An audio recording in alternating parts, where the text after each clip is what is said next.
सभापति महोदय, आपका बहुत धन्यवाद कि आपने मुझे ये जो हमारा संसदीय सफर रहा है पिछले 7 दशकों का, उसके ऊपर जो इस सदन में चर्चा हो रही है उसमें भाग लेने का मौका दिया।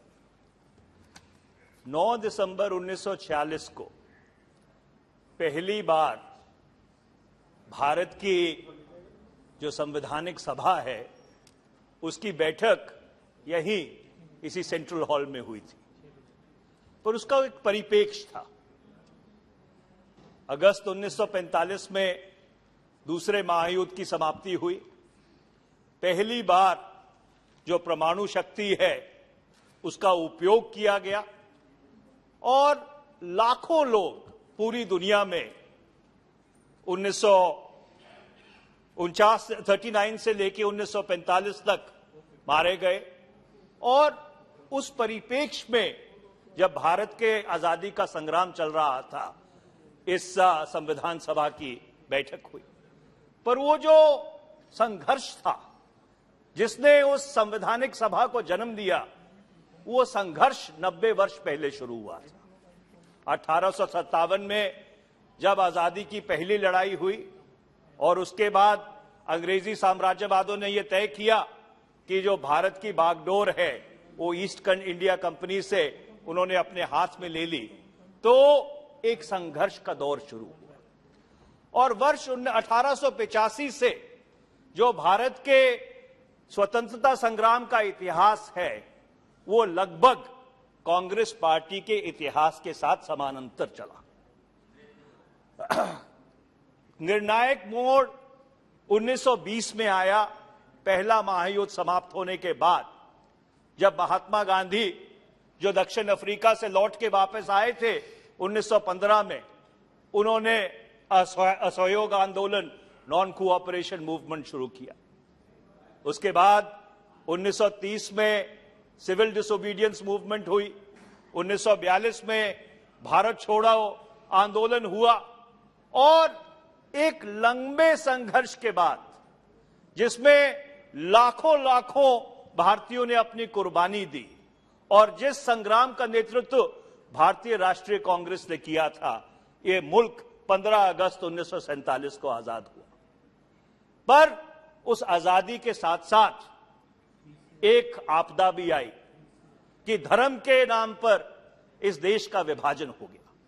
और जब 14 अगस्त 1947 को यह संविधान सभा दोबारा से उसी सेंट्रल हॉल में मिली जहां पे पंडित जवाहरलाल नेहरू ने वो भाषण दिया था, इंडिया स्ट्राइव्स विद डेस्टिनी, तो भारत के संविधान के जो निर्माता थे उन्होंने ये बात तय की कि एक धर्म के आधार पर विभाजन के बावजूद जिस भारत का वो निर्माण करेंगे, उस भारत में चाहे किसी मजहब से, चाहे किसी जात से, चाहे किसी संप्रदाय से, चाहे गरीब हो चाहे अमीर हो, सबको बराबरी का दर्जा दिया जाएगा।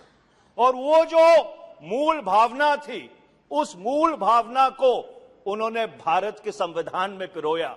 शायद जो शब्द पंथ निरपेक्ष 42वें संसदीय संशोधन में से 1976 में भारत के संविधान में जोड़ा गया, पर जो उसका मूलभूत ख्याल था, वो मूलभूत ख्याल जब उस संविधान को ढाला गया, जब वो कॉन्स्टिट्यूशनल डिजाइन बनाया गया, तो उस कॉन्स्टिट्यूशनल डिजाइन में उस ख्याल को बहुत केंद्रीय तरीके से उसको इनकॉर्पोरेट किया गया। और जब हम संविधान की चर्चा करते हैं सभापति महोदय, तो बहुत सी धाराओं की चर्चा करते हैं, पर कई धाराएं ऐसी हैं जिन्होंने मूलभूत रूप से इस मुल्क का सुधार किया, वो बुनियाद रखी, और मैं उसका जिक्र करना चाहता हूं। भारत के संविधान निर्माताओं ने भारत के संविधान में धारा 17 को शामिल किया और उन्होंने क्या कहा कि जो सदियों से चली आ रही ये कुरीति है छुआछूत की, इसको संवैधानिक तौर से हम समाप्त करेंगे। उन्होंने धारा 18 को शामिल किया। धारा 18 ने क्या कहा कि ये जो राजाओं महाराजाओं की परंपरा है इसको हम समाप्त करते हैं। धारा 23 को उसमें इनकॉर्पोरेट किया जिसने कहा कि ये जो बेगार है, जो लोगों से जबरदस्ती काम कराया जाता है, उस बेगार को हम समाप्त करते हैं। मैं इन धाराओं का जिक्र इसलिए कर रहा हूं क्योंकि जो सामाजिक असमानता है, जो सोशल इनइक्वालिटी है, जो आज भी हमारे मुल्क की सबसे बड़ी चुनौती है, सबसे पहले अगर किसी ने संवैधानिक तौर के उसको समाप्त करने की कोशिश की तो वो भारत के संविधान के निर्माता थे डॉक्टर बाबा साहब भीमराव अंबेडकर, पंडित जवाहरलाल नेहरू, सरदार पटेल, मौलाना अबुल कलाम आजाद और अनेकों ऐसे लोग जिन्होंने उस संवैधानिक सभा में बैठकर अपने विवेक से ऐसे संविधान की संरचना की जिसने सबको बराबरी का दर्जा देने की कोशिश की। उसके बाद जो सफर शुरू हुआ 1955 में Protection of Civil Rights Act इस सदन ने बनाया। उसके बाद आपके जो बैंकों का राष्ट्रीयकरण है कि सब लोगों को बैंकों का फायदा मिल सके, बैंकों का राष्ट्रीयकरण हुआ 1969 में। 1971 में जो राजाओं महाराजाओं की बची कुछ ही संपत्ति थी, जो प्रिवी पर्सेस थे, उसको समाप्त किया गया।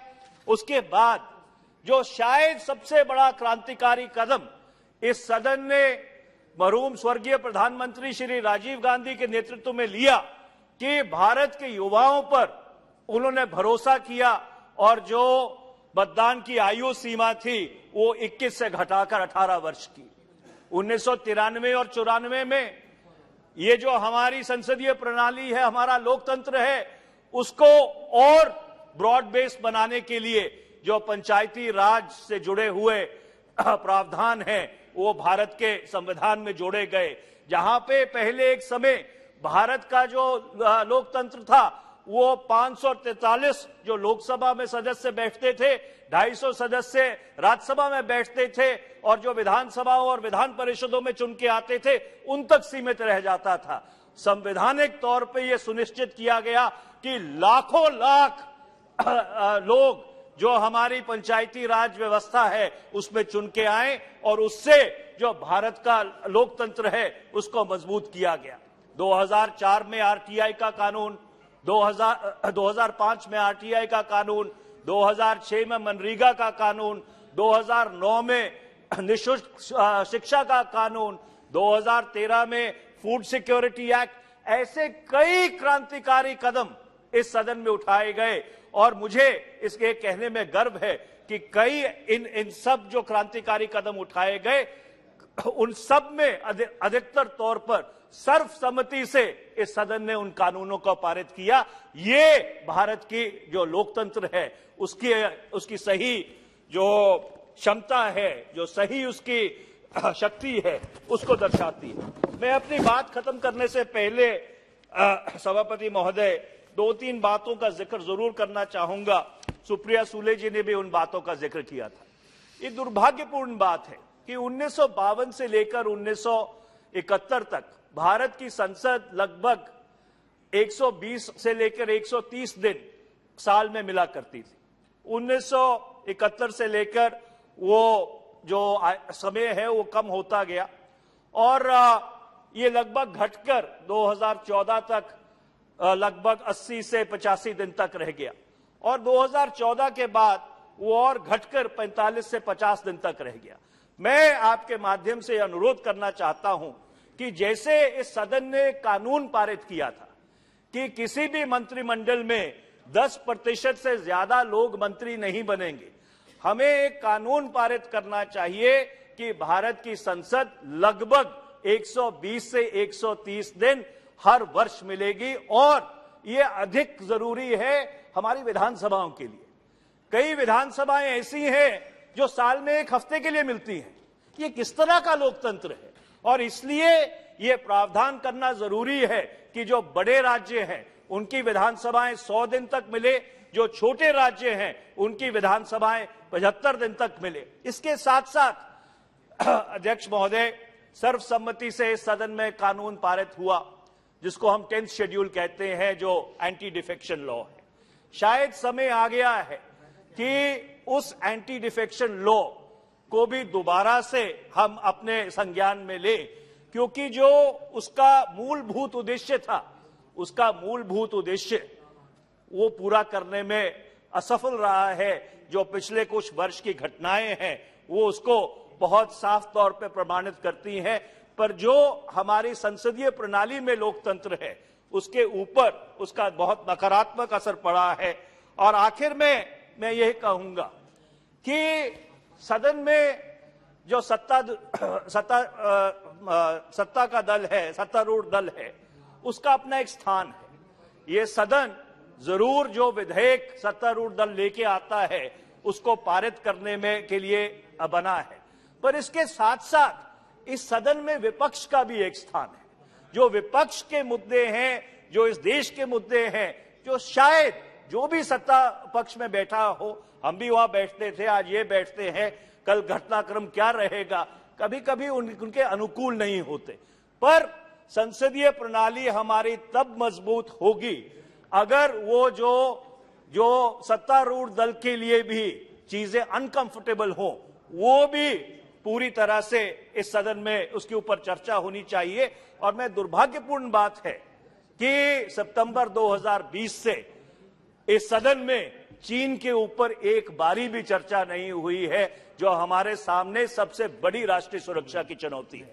आखिर में मैं बस एक बात कह के अपनी बात समाप्त करना चाहता हूं, सभापति महोदय, ये सब 70 साल में संभव इसलिए हो पाया क्योंकि जो संविधान के असूल थे, संविधान की बुनियाद थी, जो उसकी मूल भावना थी, उसके प्रति हम पूरी तरह से समर्पित रहे। और जो संविधान निर्माताओं का ख्याल था, हमने उसके ऊपर पूरी तरह से खरे उतरने की कोशिश की। मैं ये आग्रह करना चाहता हूं कि इस देश में ये बहस बंद होनी चाहिए कि भारत का जो संविधान है उसकी जगह हम कोई और संविधान लेके आएंगे। इस चर्चा से भारत नकारात्मक रास्ते पर चलता है और भारत का जो लोकतंत्र है वो कमजोर होता है। मैं एक बार फिर से आपका बहुत बहुत धन्यवाद करता हूं। बहुत बहुत धन्यवाद।